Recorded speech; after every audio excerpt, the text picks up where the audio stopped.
नमस्कार मंडळी, मी राकेश देशमुख. कर्जत शहरामधील आय केअर सेंटर आहे केतन शहाचं. त्या ठिकाणी तुम्हाला एक व्यक्ती आहे, ती बसलेली दिसते बघा. तुम्ही कधी पण कर्जत शहरात फिरत असाल तर व्यक्ती ती बसलेली असते आणि त्या सुंदर व्यक्तीची मी तुम्हाला भेट करून देतो आणि त्यांचा संपूर्ण जो जीवन प्रवास आहे तो त्यांच्या तोंडी आपण ऐकूयात. नमस्कार. नमस्ते, बोला. काय नाव तुमचं? अजय चंद्रकांत भिडे, कुठे राहता? कर्जत सरकारी दवाखान्याच्या बाजूला. कुठे कार्यरत कुठे होता तुम्ही? ठाणे महानगरपालिका. तुम्ही कधी रुजू झाले?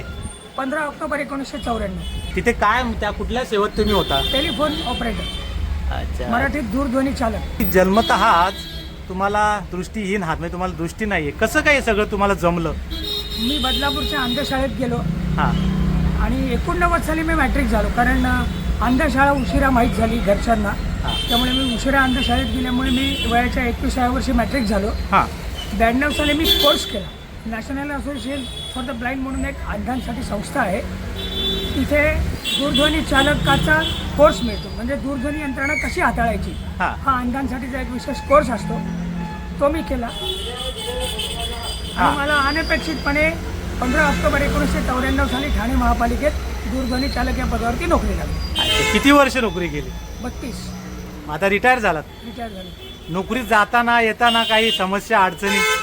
नाही, कारण की कर्जत तेव्हा लहान होतं हां आणि वडिलांचे एकमेकाशी, म्हणजे सगळ्या कर्जतकरांचे एकमेकाशी पिढीजात संबंध होते. हां. त्यामुळे त्या वडिलांच्या सगळ्या मित्रांचीच मुलं गाडीत होती. अच्छा. त्यामुळे समस्या नाहीच निर्माण झाली.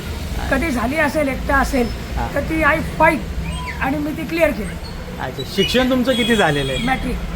मॅट्रिक पास झालेलं. हो. आता त्याच आधारावर तुम्हाला ही नोकरी मिळाली. जन्मता ज्यांना काही व्याधी असतात, शारीरिक किंवा अपंगत्व असतात, त्यांना तुम्ही काय सांगाल? म्हणजे स्वतः तुमचा संयम ठेवायचा आणि स्वतःला मोटिवेट करत पुढे जाण्याचा प्रयत्न करायचा. अच्छा. जसं आता माझं कसं होतं, मी सुशिक्षित घराण्यात जन्माला आल्यामुळे हां मला तो प्रॉब्लेम आला नाही.